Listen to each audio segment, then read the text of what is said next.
اپنے علم میں اضافہ کریں۔ کیا آپ جانتے ہیں پرندے پیشاب نہیں کرتے، گھوڑا کھڑے ہو کر سوتا ہے۔ چمگادڑ واحد ممالیہ جانور ہے جو اڑ سکتا ہے۔ چمگادڑ کی ٹانگوں کی ہڈیاں اتنی پتلی ہوتی ہیں کوئی چمگادڑ چل نہیں سکتا۔ سانپ کی آنکھیں بند ہونے پر بھی وہ اپنی پلکوں سے دیکھ سکتا ہے۔ کبھی ریچھ کی کھال کی سفید تیز شکل کے باوجود اس کی جلد کالی ہوتی ہے۔ اوسط گھریلو مکھی صرف 2 یا 3 ہفتوں تک زندہ رہتی ہے۔ دنیا میں ہر انسان کے لیے 10 لاکھ چونٹیاں ہیں۔ بچھو پر تھوڑی مقدار میں شراب ڈالنے سے وہ پاگل ہو جائے گا اور خود کو ڈنک مار کر موت کی گھاٹ اتار دے گا۔ مگرمچھ اور شارک 100 سال تک زندہ رہ سکتے ہیں۔ شہد کی مکھی کے 2 پیٹ ہوتے ہیں، ایک شہد کے لیے، دوسرا کھانے کے لیے۔ ہاتھیوں کا وزن نیلی وہیل کی زبان سے کم ہوتا ہے۔ نیلی وہیل کا دل ایک کار کے سائز کا ہوتا ہے۔ نیلی وہیل زمین پر گھومنے والی سب سے بڑی مخلوق ہے۔ کاکروچ بھوک سے مرنے سے پہلے اپنے سر کے بغیر تقریباً 1 ہفتہ تک زندہ رہ سکتا ہے۔ جب ایک ڈولفن بیمار یا زخمی ہوتا ہے تو اس کی کراہت دیگر ڈولفنوں سے فوری مدد طلب کرتی ہے، جو اسے سطح پر سہارا دینے کی کوشش کرتی ہے تاکہ وہ سانس لے سکے۔ ایک گونگا 3 سال تک سو سکتا ہے۔ تیز ترین پرندہ ریڑھ کی دم والا سوانپ 106 میل فی گھنٹہ کی رفتار سے اڑ سکتا ہے، یعنی پیریگرین فالکن دراصل 174 کلومیٹر فی گھنٹہ یا 108 میل فی گھنٹہ ہے۔ ایک گائے اپنی زندگی میں تقریباً 200,000 یعنی 2 لاکھ گلاس دودھ دیتی ہے۔ جونک کے 32 دماغ ہوتے ہیں۔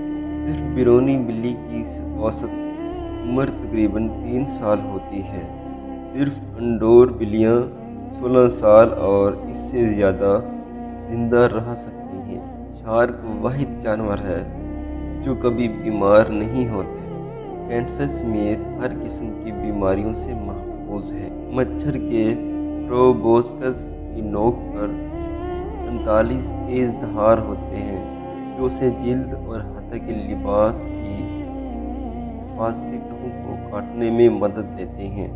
انسانی دماغ کی میموری کی جگہ 2.5 ملین گیگا بائٹس سے زیادہ، جو کہ 2,500,500 گیگا بائٹس ہے۔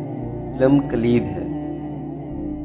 کون سا حیاتیاتی رجحان ہے جو انسان کے بڑے ہونے پر ان کے بڑے پیمانے طاقت اور افعال کے بتدریج نقصان میں ظاہر ہوتا ہے؟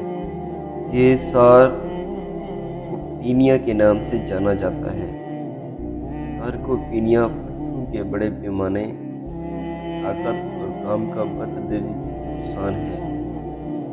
عمر بڑھنے کے نتیجے میں ہڈیوں کے پٹھوں کے بڑے پیمانے اور طاقت کا نقصان۔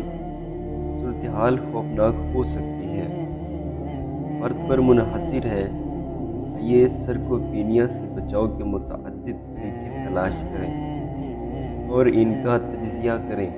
52 عدد ڈالیں۔ اگر آپ کھڑے ہونے کے قابل ہیں صرف نہ بیٹھیں، اور اگر آپ بیٹھ سکتے ہیں تو لیٹ نہ جائیں۔ نمبر 2، جب بھی بوڑھا شخص بیمار ہوتا ہے اور ہسپتال میں داخل ہوتا ہے تو اس سے مزید آرام کے لیے نہ پوچھیں۔ لیٹنے، آرام کرنے اور یا بستر سے نہ اٹھنے کے لیے یہ مددگار نہیں ہے۔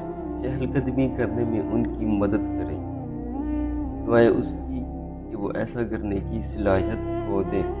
1 ہفتے تک لیٹنے سے پٹھوں کی کم از کم 5% کمی ہوتی ہے اور بدقسمتی سے بزرگ نقصان کے پٹھوں کو بحال نہیں کر سکتے۔ عام طور پر زیادہ تر بزرگ معاونین کی خدمات حاصل کرتے ہیں